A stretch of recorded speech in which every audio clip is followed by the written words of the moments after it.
আসসালামু আলাইকুম এভরিওয়ান। আমি একজন গৃহিণী। আজকে আমি আমার জীবনের গল্প বলতে চাই। শুরুতেই আমি আমার বাপের বাড়ির দিকের কথা বলতে চাই। আমার দুইটা বড় ভাই আছে।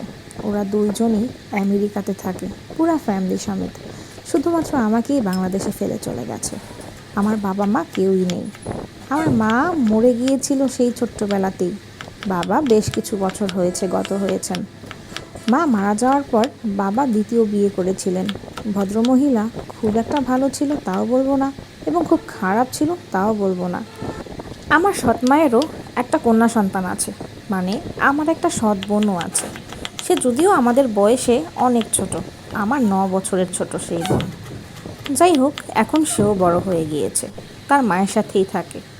আর আমার তো বিয়ে হয়েছে আজ 10 বছর হলো।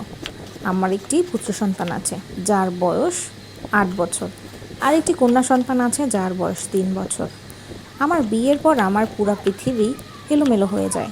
যদিও বাবা মারা যাওয়ার পরই ভাইরা জোর করে আমাকে বিয়ে দিয়ে তারা তাদের ঘাট থেকে বোঝা নামাতে চাইছিল।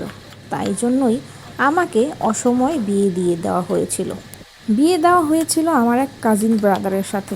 যদিও এই কাজিনদের মধ্যে সম্পর্ক আমার বরাবরই অপছন্দের ছিল, কিন্তু কিছু করার ছিল না। যেহেতু বাবা মা কেউই নেই, ভাইদের উপর বোঝা হয়ে আর কতকালই বা থাকবো, তাই বেশি প্রতিবাদও করতে পারিনি। তাই আমার অসময়ে বিয়েটা হয়ে যায়। তখন আমি ইন্টারে পড়তাম। আমার লেখাপড়া করার স্বপ্ন ছিল ভারী, কিন্তু ওই যে, ভাগ্য সহায় না হলে যা হয় আর কি। যে ছেলের সাথে আমার বিয়ে হয়েছিল সেই ছেলে মেট্রিক পাসও করেনি, এবং আমার ফ্যামিলি যথেষ্ট শিক্ষিত। এরকম একটা ছেলের সাথে আমি কিভাবে সংসার করব? যদিও ছেলের টাকা পয়সার অভাব ছিল না, ছেলে প্রবাসী ছিল, এবং বাবারও সয় সম্পত্তির অভাব ছিল না। এটা দেখেই নিজেদের মধ্যে আমার ভাইরা আমাকে বিয়ে দিয়ে দেয়। যদিও আমার তেমন কোনো গুণ ছিল না, আমার সৎ মা আমাকে তেমন কোনো কাজ করাতেন না, কারণ প্রতিবেশীরা বলবে যে আমি তার সৎ মেয়ে বলে আমাকে দিয়ে কাজ করায়। এই কারণে আমি তেমন কাজে পারদর্শী ছিলাম না। আর এরকম একটা মেয়েকে গ্রামগঞ্জে পার করা খুবই কষ্টের। এই জন্য দেখে শুনে নিজেদের মধ্যে পার করাই উত্তম। যদিও যে মহিলা আমাকে তার ছেলের জন্য বিয়ে করিয়েছিলেন আর কি নিয়েছিলেন, সেই মহিলা যথেষ্ট লোভী ছিল। সে জানতো আমার ফ্যামিলির অবস্থা ভালো, এই জন্য সে কায়দা করে আমাকে তার পুত্রের জন্য নিয়েছিলেন। তার বিনিময়ে যদিও আমার ভাইদের কাছ থেকে কারি কারি উপহার সামগ্রী নিয়েছিলেন। তো কি বলবো, বিয়ের পর আমার জীবনটা একেবারেই বদলে যায়। হয়তো সব মেয়েদের ক্ষেত্রেই একই রকম, আবার বিশেষ বিশেষ মেয়েদের বিশেষ বিশেষ রকম ভাগ্য হয়েই থাকে, কিন্তু ম্যাক্সিমাম মেয়েদের ভাগ্য বদলে যায় বিয়ের পরই। যাই হোক, এরপর বিয়ে করে সংসার শুরু করি। স্বামী যেহেতু প্রবাসী ছিল, তো বিয়ের 3 মাসের মাথায় আমার স্বামী আবারও প্রবাসে চলে গেল। আর বাপের বাড়ি বলতে আছে শুধুমাত্র ছোট বোনটা আর সেই সৎমা। আর ভাইরা তো আগেই বলেছি প্রবাসী ছিল, তারাও বিয়ে দিয়ে আমাকে যে যার মতো করে নিজেদের জীবন সেটেল করতে চলে গেল। তো যাই হোক, বিয়ে শাদী হয়েছে, বাপের বাড়িতে তেমন যাওয়া হয় না, এবং ও বাড়ি থেকেও আমার তেমন কেউ খোঁজখবর নিতে আসে না, যেহেতু আমার এখানে তেমন কেউই ছিল না। এই জন্য আমার শাশুড়ি প্রায় আমাকে সবার সামনে ছোট করতো, এবং তার অনেক বাহানা ছিল। সে এমনভাবে বলতো যেন তার ছেলের জীবনে আমি এসে তার ছেলের জীবন, তাদের জীবন ধ্বংস করে দিয়েছি। যদিও সে আমার টাকা পয়সার জন্যই আমার সাথে তার ছেলের বিয়ে দিয়েছে। এখন সেই কথা কে বলবে মুখের উপর? তাহলে তো বউ খারাপ, তাই না? বউয়ের মুখ বেশি। আমার স্বামীও ছিল সেই রকমের, আমার প্রতি তার কোনো অনুভূতিই ছিল না, এবং আমার গায়ের রং শ্যামলা, চেহারার আর্ট আছে বলা চলে। কিন্তু আমার যে হাজব্যান্ড, সে যথেষ্ট সুদর্শন। যে কোনো মেয়ে তাকে দেখে অনায়াসে ক্রাশ খাবে।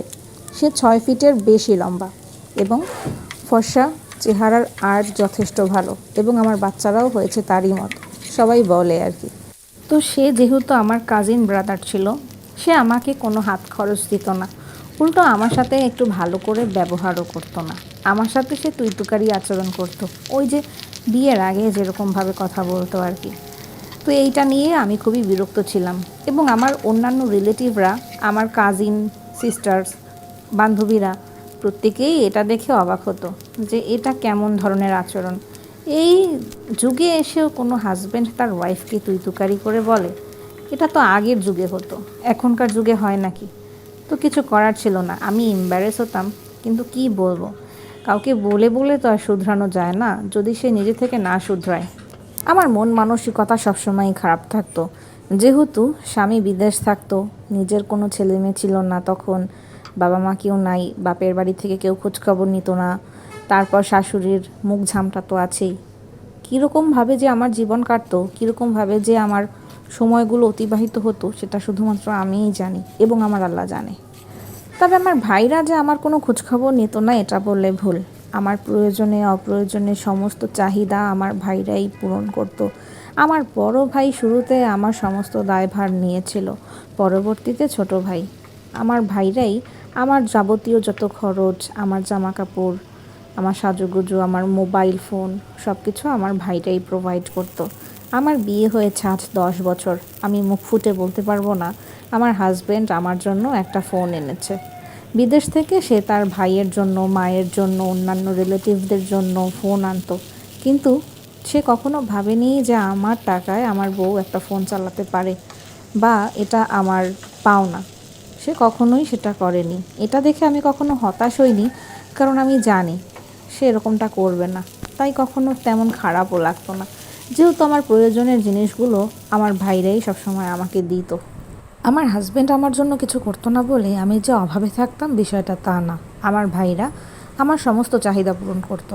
কিন্তু আমি গর্ব করে আমার হাজব্যান্ডকে নিয়ে কিছু কখনো কারোর সাথে বলতে পারতাম না, কারণ আমার হাজব্যান্ড যে এরকম একটা নমুনা সেটা পৃথিবীবাসী সবাই জানতো। এবং আমার দেওর ভাসুরেরা সবাই তাদের বউদের জন্য 3 পিস আনতো, 10টা 12টা করে। কিন্তু আমার জন্য আমার হাজব্যান্ড তো কিছু আনতোই না। উল্টা আমার হাজব্যান্ড যে টাকা পাঠাতো তার ভাইদের কাছে, সেই টাকায় আমার জন্য খারাপ 3 পিস এনে তাদের নিজেদের বউদের জন্য ভালো ভালো 3 পিস আনতো। এখানে আমার সবচেয়ে বেশি খারাপ লাগতো, বিষয়টা একদম জঘন্য ছিল। কিন্তু আমার হাজব্যান্ডকে আমি বললে সে এই বিষয়গুলো কখনো পাত্তা দিত না। বিষয়টা এমন যেটা আমার সাথে হওয়া খুবই স্বাভাবিক, কিন্তু আপনারাই বলেন এটা কি খুব স্বাভাবিক? পরবর্তী পার্ট শোনার জন্য চ্যানেলটি সাবস্ক্রাইব করুন। আল্লাহ হাফেজ।